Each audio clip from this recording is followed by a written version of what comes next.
doesn't really talk about sets of numbers too much.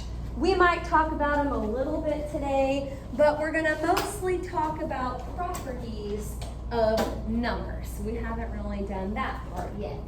So again, wherever you're at on your note page, whether it's a new paper or you're just kind of starting where you finished off yesterday, just put 1, 2, part 2 on there, and then we are good to go.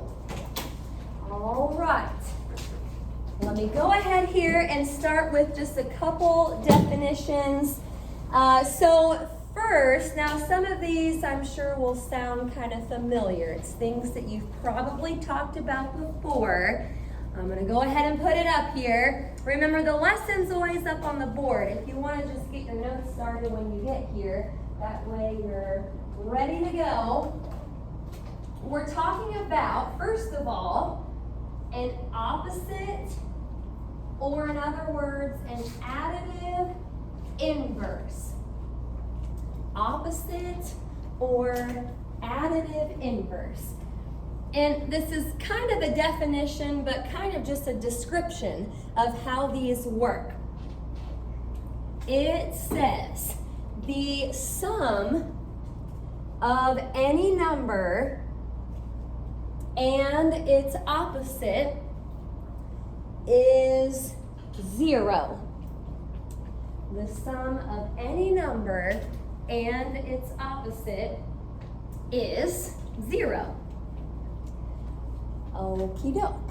Now, you probably won't hear me say additive inverse very often. That's kind of fancy. Most of the time, I'll use opposite for something like this. But I kind of think it's helpful right under here to, this is not really example 1 necessarily, but I want to give an example of what they're talking about. This wouldn't be bad to put in your notes. For example, 4 and -4. Those are opposites. If you add them up, their sum is 0. Or B and -B. Those are opposites. They're not really numbers, but still, they're opposites. And if you added them up, it would equal 0. All right. So we've got additive inverses. Now we're going to go ahead down here to the next part, and this says reciprocal or multiplicative inverse. It's kind of fun to say, multiplicative inverse. You probably won't hear me say it very much. I'll probably use reciprocal, but I want to give them both to you just in case you see it like that in the textbook. Multiplicative inverse is the same as reciprocal. So it says the product of a number and its reciprocal is 1. The product of a number and its reciprocal is 1. Product means multiply, so that's what we're talking about here. If you multiplied a number and its reciprocal, it's always going to give you back a 1. So again, to kind of make this hopefully more clear, I threw up on the board just a couple examples of reciprocals. We've got 2 and 1/2. Those are reciprocals. If you multiply them, you would get back a 1. Okay, also, I put another example up on the board, -1/5 and -5. What you want to know about reciprocals is you don't have to change the sign. So if one number is negative, the other number is negative. Or if one number is positive, the other one is positive. Because if you think about it, you need to be able to multiply them and get back a 1. Negative times a negative will give you a positive. All right. I wanted to put those up here first because the properties are coming next, and some of these things here will be in the properties. You're going to kind of see this show up again. So on the next slide, I've got a table set up, and you'll want to kind of set it up as a table on your paper too. Mine's gigantic. Yours does not have to be nearly this big. Just as long as you leave enough room for 5 different properties. So we've got property on the left. Okay, and then the next column says addition. And then the next column says multiplication. I'll give you a second to kind of get that going. And by the way, this is kind of hard to see up here, but when you get down to this 5th property, I didn't really divide it like I did the other 4. You can kind of see the line down there. Well, this last property is not going to have 2 different types. It's just going to be one. So we'll talk some more about that when we get there, but just letting you know, 5 properties, the last one doesn't have 2 different types. Alrighty. So we're going to start with the commutative property. Don't worry too much about your table. It doesn't look perfect, that's okay. But the commutative property, think about the word commute. Like when I commute to work, I go to work and then I come home. Go to work, come home. I'm switching spots. Well, that's pretty much how this property works. If you think about it for addition, you can say A plus B equals B plus A. The A and the B are just switching. Okie doke. Now, I'm also going to put what the property looks like with multiplication. Now, you may not always see the dot in the middle. Right now, you know, it has the A times B equals B times A, but it could also just say AB equals BA. And that would still be commutative if 2 things are switching places. Now, if you don't like the A and B situation, you can put real numbers in. For example, 2 plus 3 equals 3 plus 2. You still get 5, you just kind of switch the order. Or over here, 2 times 3 equals 3 times 2. You still get 6, doesn't matter what order they're in.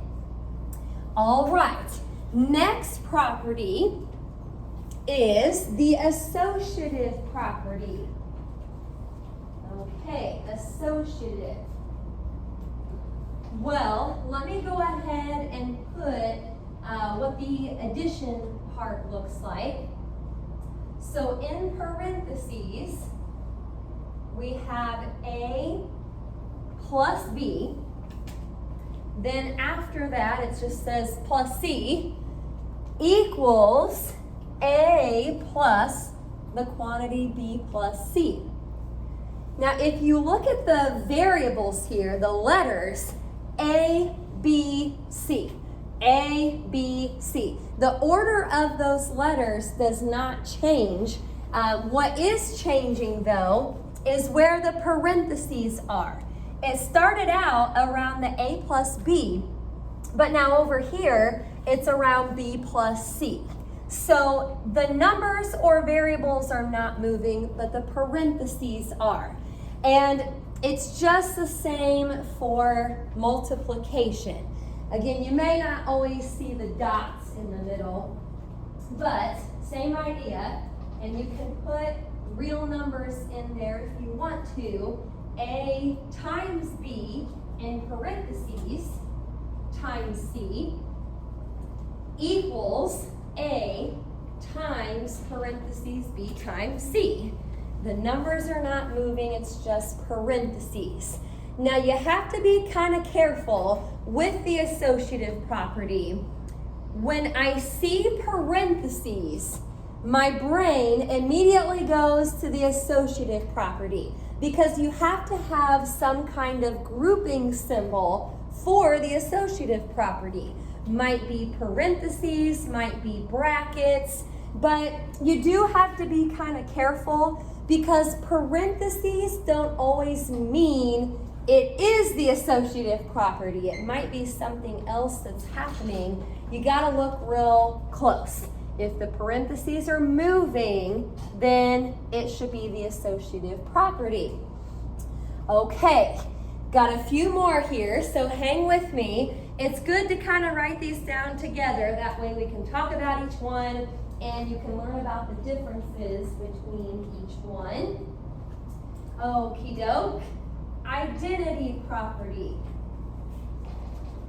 Identity. Well, I actually have a couple different things up here for addition.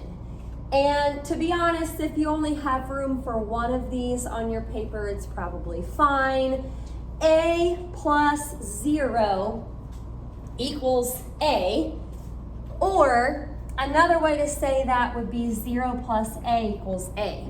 Now, I'm not really showing you the commutative property necessarily. I know those kind of just switch, but main thing with the identity property, at least for addition, is you start with a number, you add 0 to it, but then you get back that same number. It's the identity. You get back what you started with. Okay, let's think about multiplication for just a second. If you have a number and you want to multiply it by something, but you want to get back to the same number you started with, what should you multiply by? Yeah, go ahead. 1, yes. So A times 1 equals A. That's the identity property for multiplication. Or 1 times A equals A. I'm going to learn names before too long. Don't worry about me. Brooklyn. Okay, all right. I'm going to get that down. So identity property, there it is. We also have, and one reason they are easily confused is probably because they both start with I, but inverse property. Inverse property. For addition, and I'm going to put a couple of them up here. Again, it's all right if you only have room for one, but A plus negative A equals 0, or you could have negative A plus A equals 0. This is referring back to those definitions that we wrote down. We called them additive inverses or opposites. If you add them up, you get back a 0. So multiplication, and I just put 1 up here. What we just said earlier was reciprocals or multiplicative inverses. Same thing, but if you multiply them, you just get back a 1. I used A times 1 over A. That would give you a 1. Okie doke. Now, last but not least, we have the distributive property. Distributive. And if you didn't catch what I said earlier, this last property is not really broken down into addition and multiplication. The distributive property is just the distributive property. There's really no two different kinds. So, I've got a couple ways to show this to you. First way, A times the quantity B plus C equals AB plus AC. AB plus AC. with the distributive property, I usually like to draw arrows up here. This is what's happening. You're taking this number or variable, whatever, out front, and you're distributing it into the quantity. When that happens, A is being multiplied by B plus A is getting multiplied by C. Now, every once in a while, you might come across something where the single term is actually in the back instead of the front.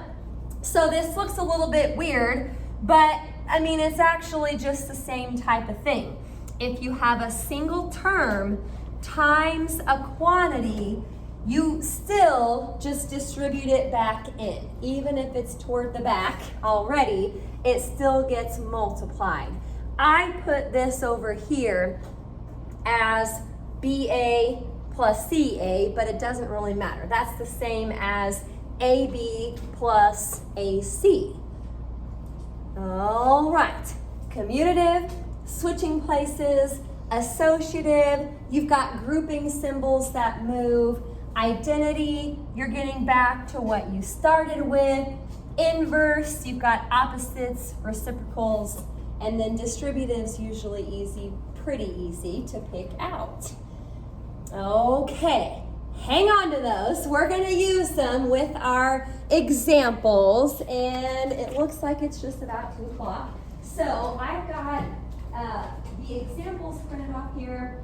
That's actually the table that we just wrote down, but the examples and then the assignment is at the end. All right, so go ahead and copy these directions here. Not too long. It just says name the property illustrated by each equation. See you tomorrow. Name the property illustrated by each equation. Okie doke. We'll try a few of these.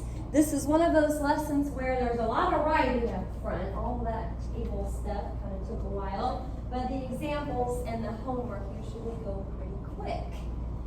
All right, here's the first one.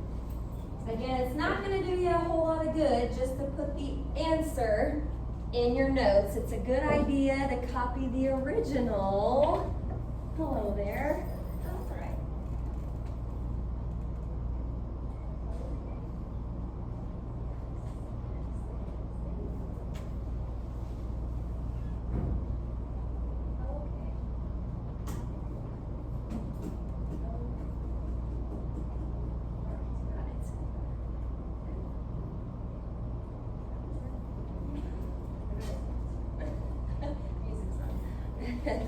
All right, sorry about that. Okay, name the property. Here we go. I'm looking. Now I see parentheses, but like I said earlier, you don't want to automatically assume it's associative if you see parentheses. But it looks like it is kind of happening here. We've got parentheses around the 4 times 13, and then on the other side, it's around the 5 times 4. So we're going to go with associative. Now, remember there's 2 different types. Associative of multiplication and addition. So you do need to make sure and say which one it is. Because we're multiplying here, we're going to say associative property of multiplication. You don't have to actually say all of that. You can just put associative, but then make sure you have either an X or a little dot to show multiplication. Okay, or if you want to write it all out, you can do that too. Looks good. Let's try a couple more of these. Number 2, coincidence there, 2 times x plus y equals 2x plus 2y. 2 times x plus y equals 2x plus 2y. Well, if you look at what happened from the left side to the right side, any ideas what this property is? Or you can just say it. Yes, very good. Distributive, and there's no of addition, of multiplication, it's just distributive. All right, I've got one more of these, and we'll switch over to something a little bit different.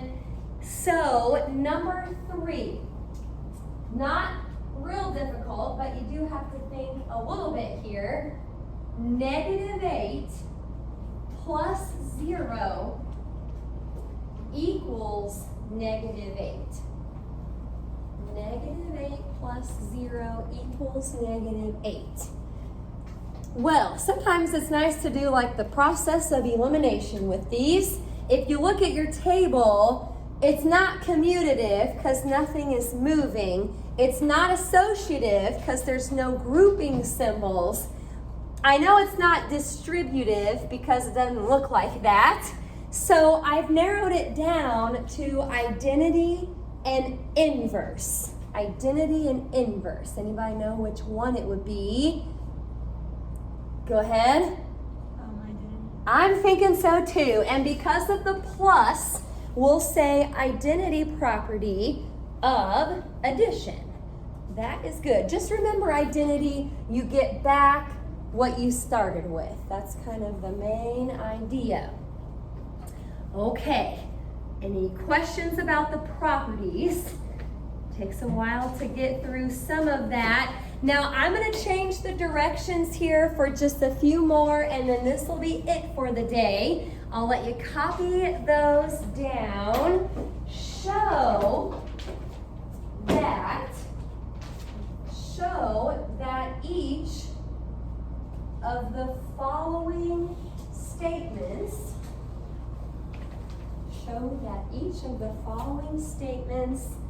is false by finding a counterexample. Show that each of the following statements is false by finding a counterexample. If you've never had to find a counterexample before, it's basically just you're proving them wrong.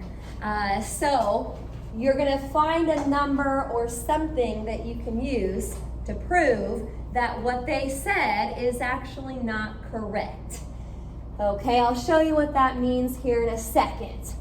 Now, again, it's a good idea, especially on these, to copy down the original so you can use it later. Otherwise, your notes won't be very helpful. And here we go, last 3 problems. Number 4, the opposite of a number, or I should say natural number, the opposite of a natural number is a natural number. The opposite of a natural number is a natural number. So remember, what they're saying is actually false. You don't have to tell if it's true or false. It's false. But what we have to do is come up with a number that shows it's false. So you do have to remember maybe a little bit from our sets of numbers yesterday. Natural numbers, and you can look back at your notes if you need to, but natural numbers start with 1 and go up. You can't have fractions or decimals, but they start at 1 and go up. So can you think of a natural number whose opposite is not a natural number? That's kind of what you're having to do. Now I'm just going to help you with this one because it's our first one. Actually, you can pick any of the natural numbers for this counterexample. I used, and if you don't want to write out counterexample, you don't have to, but for my counterexample, I picked 4 and -4. 4 is my favorite number, so I pick it a lot in here. 4 and -4. And so here's what we're saying. We just gave a natural number, 4. 4 is a natural number. And the opposite of 4 is -4, but it's not a natural number. Remember, natural numbers can't be negative, and it can't be 0. It has to be positive. So really, any of the natural numbers would have worked. 1 and negative 1, 2 and negative 2. Any of them could have worked for number 4. Okay, let's try a couple others where you may not be able to pick just anything. Last two here, we've got number 5. The reciprocal of a whole number is a whole number. The reciprocal of a whole number is a whole number. That statement is false. You have to come up with a whole number whose reciprocal is not a whole number. Remember, whole numbers start with 0 and go up. Can you think of a whole number whose reciprocal would not be a whole number? Any ideas? Kind of hard to think about these sometimes. I got to get my names here. Oh, my list is over there. Tell me your name. Jalen. Okay, Jalen, what do you think? 2. Yeah, 2, and I guess if we wanted to kind of throw in the reciprocal, we could. 2 and 1/2.